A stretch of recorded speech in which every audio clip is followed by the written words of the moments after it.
আপনি খেয়াল করে দেখবেন যে গত কয়েক শতাব্দী ধরে গোটা বিশ্ব কাঁপানো নাম করা ব্যক্তি যারা, এদেরকে বলে সেলিব্রিটি, যাদেরকে সবাই চিনে, এই লোকগুলোর নিজের ধর্ম ত্যাগ করে ইসলাম ধর্মে ঢুকার পার্সেন্টেজ বেড়ে যাচ্ছে। বক্সার মোহাম্মদ আলী কালিমা পড়ে মুসলমান হলো, আমেরিকা কেঁপে উঠলো। মরিস বুকাইলি ইউরোপে কালিমা পড়ে মুসলমান হলো, ইউরোপ কেঁপে উঠলো। প্রতিটা মহাদেশ এই কালিমার ট্রেম্বলিং এ কেঁপে উঠেছে। চিল্লায় বলেন ঠিক কিনা? টনি ব্লেয়ারের আপন শালিকা কালিমা পড়লো। আমরা এক একটা নিউজ পড়ি, আমরা অবাক হয়ে যাই, আমরা কল্পনাও করতে পারি নাই। লরেন বুথ মিডিয়া কর্মী, এই মেয়েটা কালিমা পড়ে মুসলমান। খোদ আমেরিকার ইউথ মিনিস্টার জসুয়া ইভান্স কালিমা পড়ে মুসলমান। শিবশঙ্কর রায় কালিমা পড়ে মুসলমান। পাকিস্তানের ক্রিকেট তারকা ইউসুফ ইওয়ানা কালিমা পড়ে মুসলমান।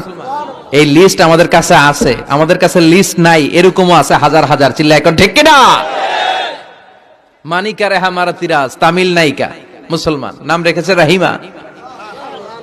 গত 2 বছর আগের কথা, নেলসন ম্যান্ডেলা সাউথ আফ্রিকার নেতা, তার নাতি ম্যান্ডেলা কালিমা পড়ে মুসলমান। আর 2 সপ্তাহ আগে এই ডাচ পলিটিশিয়ান যে কোরআন রে 20 বলে গালি দিছে, ও কালিমা পড়ে মুসলমান।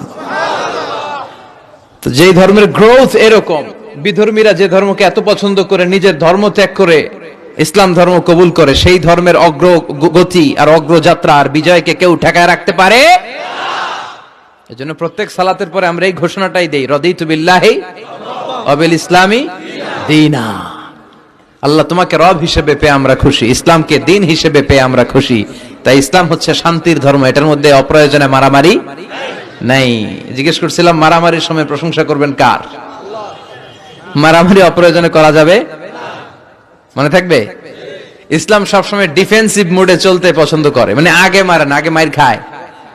প্রয়োজন হলে একটা দুইটা দেয়া লাগে না?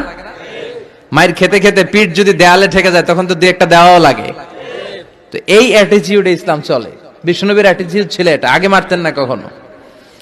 এক কুস্তিগিরকে বিশ্বনবী দাওয়াত দিয়েছিলেন, নাম রুকানা। বললেন, রুকানা আসলিম তাসলাম, ইসলাম মানো শান্তিতে থাকবা, দুনিয়ায়ও থাকবা আখিরাতেও থাকবা। রুকানা বলে, আমি ইসলাম মানবো না যতক্ষণ না তুমি কুস্তি খেলে আমারে হারাতে পারো। যদিও বর্ণনাটা দাইফ, কিন্তু এ থেকে শিক্ষা আছে। যদি আমাকে তুমি হারাতে পারো তাহলে আমি কালিমা পড়বো। বিশ্বনবী বললেন, না, আমি কুস্তি টুস্তি খেলি না। রুকানা বলে, তাইলে আমিও কালেমা পড়ি না। এখন বিশ্বনবী রহমতের নবী, ওমা আরসালনাকা ইল্লা I have sent you as a mercy for the entire universe. হে নবী, আমি আপনার গোটা বিশ্বের জন্য রহমত করে প্রেরণ করেছি। বিশ্বনবী ভাবলেন, আমি যদি কুস্তি খেলি আর লোকটা যদি কালেমা পড়ে তাহলে তো লোকটা জান্নাতি, খেলি না একটু। বিশ্বনবী রাজি হলেন। এবার দুজন দাঁড়ালো, রুকানা লাফায় আর প্রিপারেশন নেই, বিশ্বনবী লাফায় না, ভদ্র হয়ে দাঁড়িয়ে আছেন। কি ভদ্র নবী ছিলেন আমাদের, কি লাজুক ছিলেন।